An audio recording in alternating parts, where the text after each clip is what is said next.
वहीं ललितपुर के थाना बालाबेहट के बजरंगगढ़ गांव में 25 अप्रैल को एक युवती की शादी की शहनाई बज रही थी। बारात दरवाजे पर पहुंची, वरमाला हुई और सारे रीति रिवाज के साथ शादी संपन्न हुई।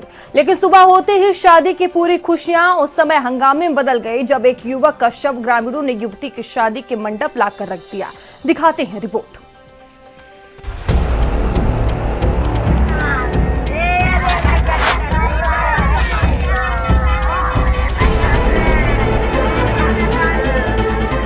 आज हमारा बेटा चले गया है, वो बेटा है। 25 अप्रैल की रात, शादी का घर, हर तरफ खुशहाली ही खुशहाली, और तभी मंडप पर आ गई एक लाश। यूपी के ललितपुर से प्यार की एक ऐसी दास्तां सामने आई जिसने हर किसी को हैरान कर दिया। वो आया था अपनी प्रेमिका को आखिरी सलाम देने, अपनी प्रेमिका की शादी में झूमने, पर उस रात की गहराई में एक ऐसा राज दफन हुआ जिसने इस मामले को उलझा कर रख दिया। ना पुलिस के पास कोई जवाब है, ना ही कोई गवाह, सिर्फ एक लाश है जो चीख चीख कर अपराध की कहानी कह रही है। प्रेमिका से जुदाई का गम, प्रेमिका के मंडप में रखा प्रेमी का शव, शादी की रात में खूनी खेल, प्यार, सुसाइड या साजिश। नहीं भाई, तो मानी ये पूरा मामला है ललितपुर के थाना बालाबेहट के बजरंगगढ़ गांव का, जहां 25 अप्रैल को एक युवती की शादी थी। शादी की शहनाइयां बज रही थी, बारात दरवाजे पर पहुंची,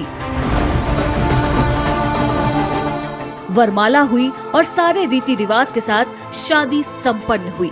लेकिन सुबह होते ही शादी की पूरी खुशियां उस वक्त हंगामे में बदल गईं जब एक युवक का शव ग्रामीणों ने युवती की शादी के मंडप पर लाकर रख दिया, और मंडप पर शव रखते ही हंगामा खड़ा हो गया। प्रेम का रोशनी सहरिया की शादी के बीच अचानक उस वक्त हड़कंप मच गया जब उसका प्रेमी अजय सहरिया महज उम्र 18 साल प्रेमिका के घर के पीछे पेड़ पर ही संदिग्ध परिस्थितियों में लटका मिला।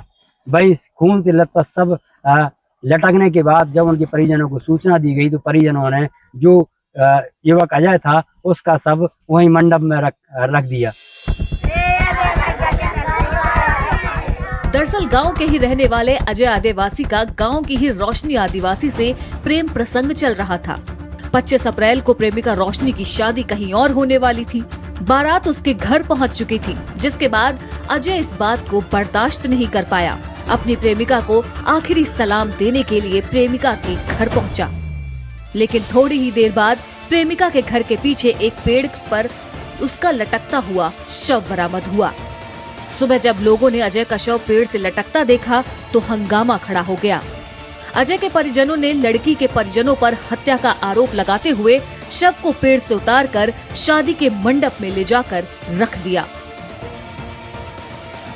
के बच्चा का ऊपर मान लीजिए नेचर में लो बच्चा में और हत्या पर आप मान लीजिए पेड़ देख लीजिए पूरा मान लीजिए लथपथ खून थे हमारा बच्चा। वो 3 मामा की, वो 2 बाबा बे और एक बड़ी मोड़ उसकी इन्हें हत्या की है। पुलिस वाले हमसे जाके रहे थे पंचनामा बोले खिलाओ, हमने पुलिस वाले कही थी हमें संगे देने, उन्हें राजे में लेके वो जीवा राजा भी हती, वो जीव कछुआ में नहीं लिखो तो होते फिर हमने की लिखो। हमारे चाचा जी ठाणे सब पूरी ऐसी नहीं को तो दस्तखत नहीं कर रहे हो। मामले के गरमाने के बाद पुलिस ने मोर्चा संभाल लिया। सीओ पाली अजय कुमार ने बताया कि मृतक के शव को कब्जे में लेकर पोस्टमार्टम के लिए भेज दिया गया है। पोस्टमार्टम रिपोर्ट आने के बाद ही आगे की कार्रवाई की जाएगी।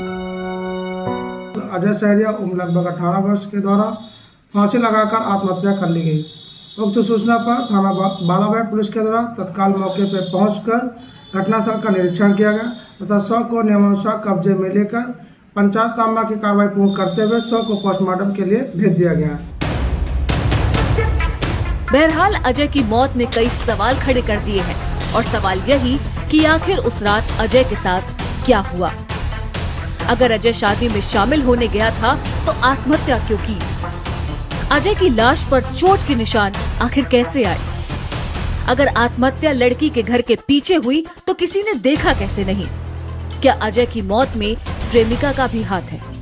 अजय का सब पोस्टमार्टम कराया गया है, उसमें आत्महत्या की बात सामने आई है। फिलहाल में जो परिजन है वह अभी भी हत्या की बात कहकर आरोपियों पर कार्रवाई की मांग कर रहे हैं। ललितपुर से भारत समाचार के लिए संजीव नामदेव।